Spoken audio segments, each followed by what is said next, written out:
तुकाराम महाराज म्हणतात की देवा, मी आतापर्यंत तुला खूप प्रार्थना केलेली आहे आणि म्हणून मला जर तुम्ही सहाय्यकारी झालात तर मला उगीचच आपल्या जीवनामध्ये पळापळ किंवा धावाधाव करावं लागणार नाही.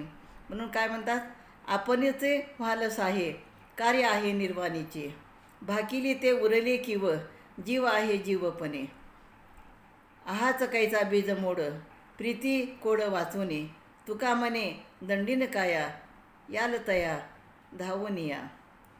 तर देवा, जर तुम्ही मला सहाय्यकारी झालात तर मला उगीचच पळापळ करावी लागणार नाही, भागदौड करावी लागणार नाही.